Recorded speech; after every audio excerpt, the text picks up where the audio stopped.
All right, Isaac Harris, let's get into this game. Jalen Brunson, man.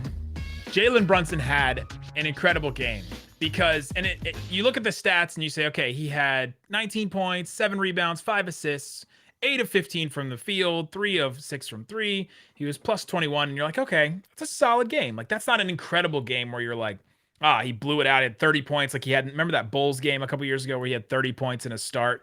It wasn't a game like that where his stats are super gaudy, but he and his leadership and his pace that he brought to the game, that's a very specific thing we need to talk about.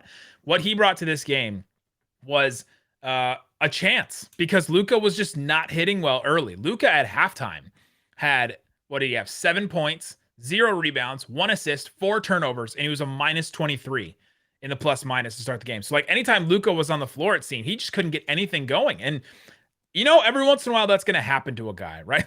They're just not going to have it. And the Mavs need to have somebody else that can pick up the slack. This is why we've been saying Mavs need a secondary creator. They need somebody else that can get buckets while Luka's not, on the floor.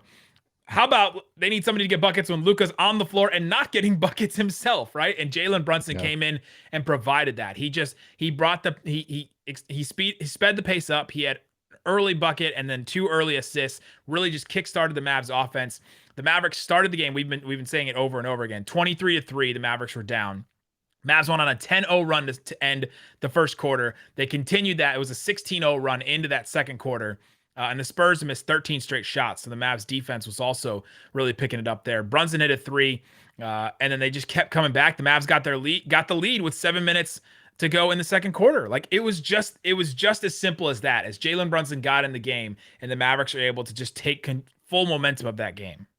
He looks so fresh out there. I think that's the word I was trying to land on. Like even that late offensive rebound, how big was that? Like that was such a big board from him.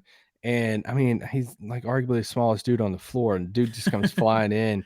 But even against the Spurs, he is for sure, unless Forbes is out there. Yeah, but like I feel like his dribble moves are quicker this year. Yep. I feel like just penetrating to the rim seems faster. It just seems like physically he's in a better spot that we just haven't seen. It's just a notch higher that it's noticeable.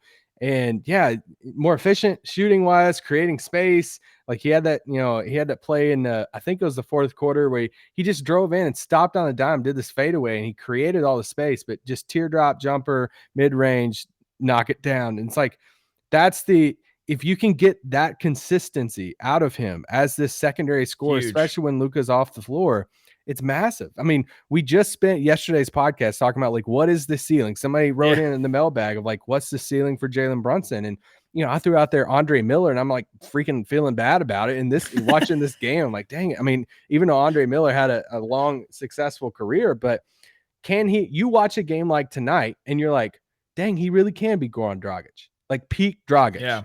And, Dragic, and long time NBA all-star, 1 year. It's like, even after the game, Jason Kidd, he said he can be a starter in this league. He is a born leader. Yeah. And it's so, man, if Jalen Brunson plays like this raises the floor of this team. And it just adds a whole different dynamic.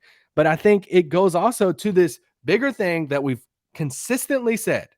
The whole Maxi Brunson thing tonight, even watching Dorian tonight, I'm like super happy for Dorian hitting 3 threes in this game. The problem with the Mavericks has not been the role players. It has not been that.